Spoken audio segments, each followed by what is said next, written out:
ভারত বাংলাদেশের সীমান্তে টান টান উত্তেজনা। রাতের অন্ধকারে গভীর রাতে ভারত বিএসএফ লাইট বন্ধ করে বাংলাদেশে পুশ ইন করার চেষ্টা করছে।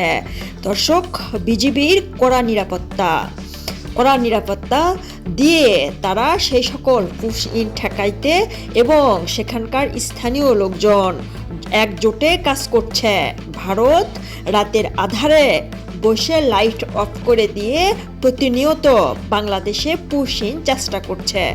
দর্শক, তারা ভারতীয় নাগরিক, তাদের কাছে যথেষ্ট বাংলাদেশের কাগজপত্র নাই, কিন্তু ভারত এই মূর্খ মন্ত্রী শুভেন্দু অধিকারীর নির্দেশে কিছু ভারতীয় নাগরিককে বাংলাদেশে পুশ ইন করার চেষ্টা করছে।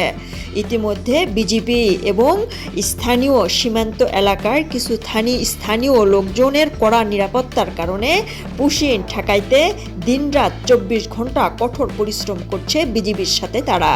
দর্শক, এদিকে বিএসএফ রাত গভীর হলে 2টা কিংবা 3টার দিকে ঠিক সেই মুহূর্তে সীমান্ত এলাকার লাইটগুলো অফ করে দিয়ে তারা সেই সকল ভারতীয় নাগরিককে পুশ ইন করার চেষ্টা করছে।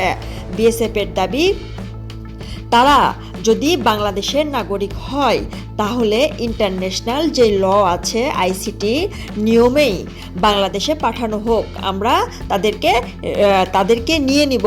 এমনকি বাংলাদেশের মতো একটা ছোট জায়গা, সেখানে কিন্তু মায়ানমারের রোহিঙ্গাদের জায়গা দিয়েছে।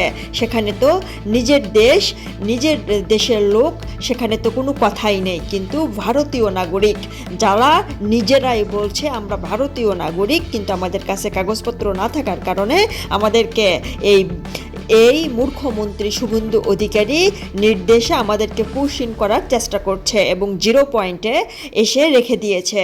রোদে পুড়ছে, বৃষ্টিতে ভিজছে এবং সেখানে তাদের পরনের কাপড় চোপড় ভিজে গিয়ে আবার শুকিয়ে যাচ্ছে। দর্শক, এতটাই কষ্ট পাচ্ছে সেই সকল অসহায় দরিদ্র ফ্যামিলি যাদের কিনা উপর লেভেলের কোনো হাত নেই, রাজপথে কথা বলার মতো কেউ নেই। ঠিক তাদেরকে বাছাই করে এই মূর্খমন্ত্রী শুভেন্দু অধিকারীর নির্দেশে কিছু ভারতীয় নাগরিককে বাংলাদেশে পুশ ইন করার চেষ্টা করছে এবং 0 পয়েন্টে তাদেরকে এনে কষ্ট দিচ্ছে। দর্শক, দ্রুত ভিডিও ফুটেজটি শেয়ার করেন এবং এই পুশ ইন ঠেকাইতে বাংলাদেশের বিজিবি সহ সীমান্ত এলাকার সেই সকল স্থানীয় লোকজন কঠোর চেষ্টা করে যাচ্ছে। বাংলাদেশের কথা, বিজিবির কথা, যে তারা যদি বাংলাদেশের নাগরিক হয়ে থাকে তাহলে আইসিটির নিয়ম মেনে, ইন্টারন্যাশনাল ল মেনে বাংলাদেশে পাঠিয়ে দিক, আমরা নিব।